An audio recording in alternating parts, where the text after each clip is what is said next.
పేపర్లో ఉండే పేపర్లు చించి ర్యాకెట్లు వేయకుండా నీళ్ళల్లో పడవలు వదలకుండా ఉంటే ఓట్లు పడి ఉండేటివి. కాకపోతే నేనేం చెప్తున్నానంటే రప్ప రప్ప అంటే పేరు నాని, అది కాదు 151లో 5 లేపేయడం రప్ప రప్ప, ప్రతిపక్ష హోదా లేకుండా చేయడం రప్ప రప్ప, అసెంబ్లీకి రావాలంటే అదిరిపోయేలా చేయడం రప్ప రప్ప, అమరావతిలో ఉంటే ఎక్కడ అరెస్ట్ చేస్తారని హెలికాప్టర్కి యలహంక ప్యాలెస్లో దాక్కోనేలా చేయడం రప్ప రప్ప, అది రప్ప రప్ప. ఇంకోటి ఈయన కొడుకు పేరుని కిట్టు ఎన్ని ఓట్ల తేడాతో ఓడిపోయాడు కొల్లు రవీంద్ర గారి మీద. ఎందుకు ఓడిపోయాడు మన కొడుకు ఓసారి చూద్దాం. ప్రతిపక్షం ఈయన కొడుకు పేరుని కిట్టు మచిలీపట్నం గంజాయి బ్యాచ్. ఆ పిల్లోడు మాట్లాడిన మాటలకి అతనికి వచ్చిన ఓట్లు ఏందో ఒకసారి చూడండి. ఆ మాటలకి ఓట్లకి ఏమైనా సంబంధం ఉన్నాయా? ఇటు చూడండి, 2024 assembly elections result Machilipatnam TDP Kollu Ravindra గారు 1,05,044 వచ్చినాయి. పేరుని కిట్టు, ఈయన పేరు వాకా సాయి కృష్ణమూర్తి, వీళ్ళ తాతగారి పేరు పెట్టాడు. ఆయన మంచోడంటే మనకు తెలియదు, పూర్తి విరుద్ధంగా దిగాడు. ఇక్కడ చూడండి 54,802 ఓట్లు. ఇక్కడ ఓవరాల్గా చూడండి మెజారిటీ 50,242. ఈ పిల్లోడికి పడ్డ ఓట్లు ఆయన మెజారిటీ 54 ఓట్లు. ఈ పిల్లోడికి పడితే మెజారిటీ 50,000 వచ్చినాయి. ఎందుకు మన కొడుక్కి ఓట్లు లేదు? ఈ రప్పాలు ఈ మాటలు మాట్లాడే కదా. ప్రజాస్వామ్యంలో ఎలా బతకాలో తెలియకపోవడం వల్లే కదా, సభ్య సమాజంలో ఎలా మాట్లాడాలో ఎలా మెలగాలో ముందు చూపు తెలియకపోవడం వల్లే మనోడు ఈ విధంగా ఓడిపోయినాడు. ఎందుకు ఓడిపోయాడు? సమీక్ష పెట్టుకోవాలా. ఎందుకు చేదర కొట్టారు? ఈయన మళ్ళీ దృఢ సంకల్పంతో చెప్తున్నాడు. ఈయనకే గతి లేదు. వీళ్ళ కుటుంబంలో వీళ్ళ సతీమణిని కొన్ని కేసుల అభియోగం మీద జైల్లో వేస్తారని తెలిసి ఉనికిపోతున్నప్పుడు చంద్రబాబు నాయుడు గారు డైరెక్ట్గా ఆడవాళ్ళ జోలికి వెళ్ళొద్దు, ఆడవాళ్ళని ఏమీ అనొద్దు అని చెప్పేసి ఆవిడ్ని సేవ్ చేసినటువంటి వ్యక్తి. ఆ రోజు కూడా ఇతను కన్నీళ్లు పెట్టుకున్నాడు. కానీ గోండాలకి రౌడీలకి రాక్షసులకి ఆ మనస్తత్వం ఉండదు కదా, ఆ ప్రేమ ఉండదు కదా. కాబట్టి మళ్ళీ రప్ప చూశాక ఇగో ఈ రిజల్ట్, నీ కొడుక్కి ప్రజలు ఇచ్చినటువంటి రిజల్ట్. ఇది మన కథ. మీరు కూడా చెడిపోయి చివరికి ఆ లోకేష్ గారిలాగా మీరు కూడా చెడిపోయి ఇక్కడ చూడండి, పేరుని నాని వాళ్ళని ఆపే ప్రయత్నంలో నారా లోకేష్ గారిని లోకేష్ గాడు అంటున్నాడు. ఆ గాడు మధ్యలో సున్నా పెట్టి నిన్ను నీ కొడుకుని నీ వర్గాన్ని సంబోధించడం నాకు సెకండ్ పట్టదు. అది సంస్కారమా? అది రాజకీయమా? ఆ పద్ధతి మా పార్టీలో లేదు, మాకు చేత కాదు. నీ కొడుకుని అచ్చొచ్చిన ఆంబోతు మాదిరిగా ఊరి మీద వదిలి ఊరుకోవడం కాదు. సంస్కారం అనే రాజకీయం ఎలా చేయాలో నీ కొడుక్కి నారా లోకేష్ గారిని చూపించు. సభ్య సమాజంలో ఎలా మాట్లాడాలో నీ కొడుక్కి నారా లోకేష్ గారి స్పీచ్లు వినిపించు. తండ్రికి తగ్గ తనయుడిగా ఎలా మెలగాలో ఎలా బతకాలో నారా లోకేష్ గారిని చూపిస్తూ నువ్వు నీ కొడుకు ఆలోచించు. 2029లో మళ్ళీ అన్నని కిందకి దించు. మీ అన్న పార్టీ ఒక మంచు కరిగిపోతానే ఉండాలా. అవుట్. ఇంకో విషయం చెప్పాలి ఇక్కడ. ఈ రప్ప వల్ల ఆగ్రహ జ్వాలలు వెల్లువెత్తాయి, ధర్నాలు నిరసనలు. ఈ రప్ప అనే కాన్సెప్ట్ అనేది ప్రజల్ని రెచ్చగొట్టడం, ప్రజల మధ్యన ద్వేషాలు నింపడం, సభ్య సమాజం అందరూ చూస్తున్నాగా ఎదుటి వాళ్ళని వేసేయండి, మీరు ఏమైనా చేయండి, అది బయటికి చెప్పనక్కర్లేదు, మీరు అనుకున్నది చేయండి అని చెప్పడం వల్ల తెలుగుదేశం కూటమి మిగతా ప్రపంచంలో ఉన్న తెలుగు వాళ్ళందరూ కూడా ఎదిరించడం, ప్రశ్నించడం, ఎదురు దిగడం కూడా జరిగింది. దాని నేపథ్యంలో గుడివాడకి కొడాలి నాని కార్యకర్తల సమావేశానికి వెళ్ళాలి. అతను రాలేడు. ముందర మనం WWF అదే WWE ఉంటుంది, దాంట్లో వేసుకుంటారు పెద్ద పెద్ద బలశాలలు కొట్టుకుంటారు చూడు, వాళ్ళు వేసుకునేటువంటి బెల్ట్ 7 వేసుకున్నాడు. ఎందుకు వేసుకున్నాడు? లోపల గుండెకాయ గబ కొట్టుకుంటుంది.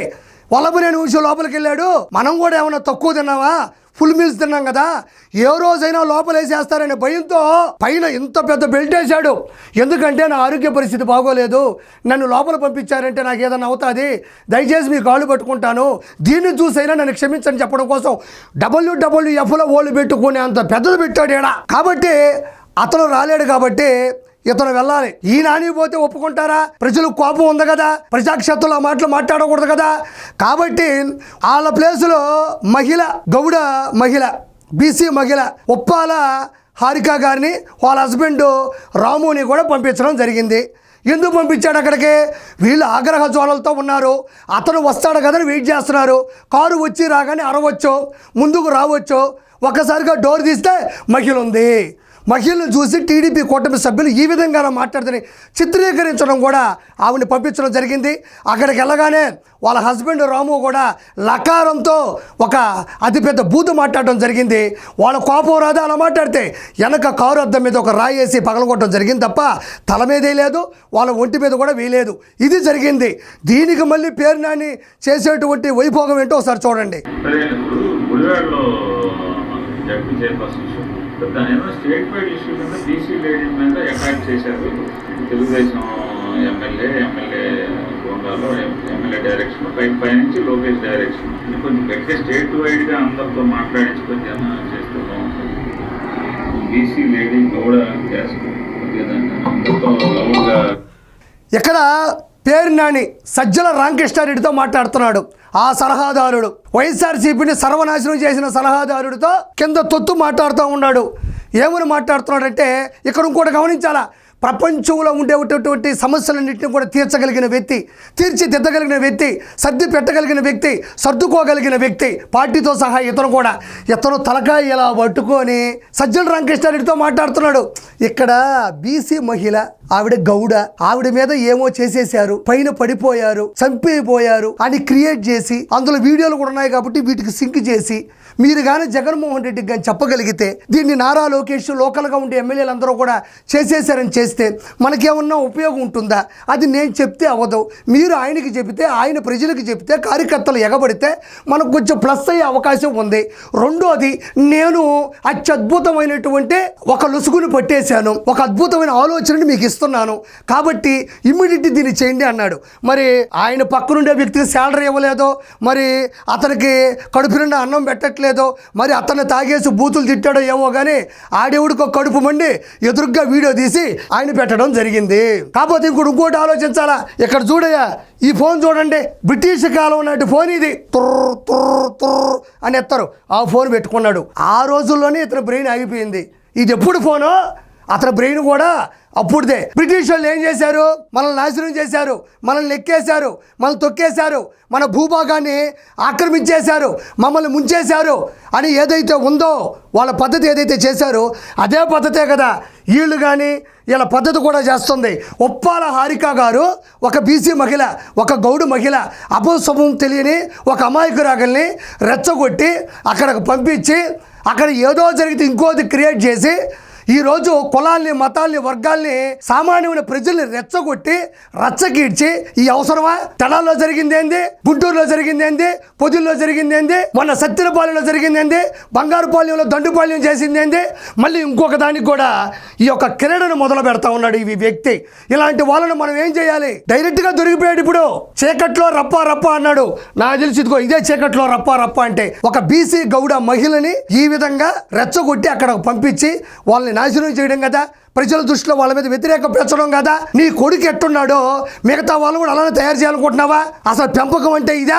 నేను ఒకటే ప్రజలను కోరుకుంటున్నా, సాక్ష్యాధారాలతో సహా దొరికిపోయాడు. ఇలాంటి వాళ్ళని మనం వెనకేసుకొని రాకూడదు. ఇంకోటి ఆలోచిస్తున్నాడు, అన్నకేదో సాయం చేస్తే 24 గంటలు మైకులో మాట్లాడితే మనకు అన్న రానున్న రోజులు 5 సంవత్సరాలు మినిస్టర్ ఇస్తాడు, 2.5 సంవత్సరం కాదు అంటున్నాడు.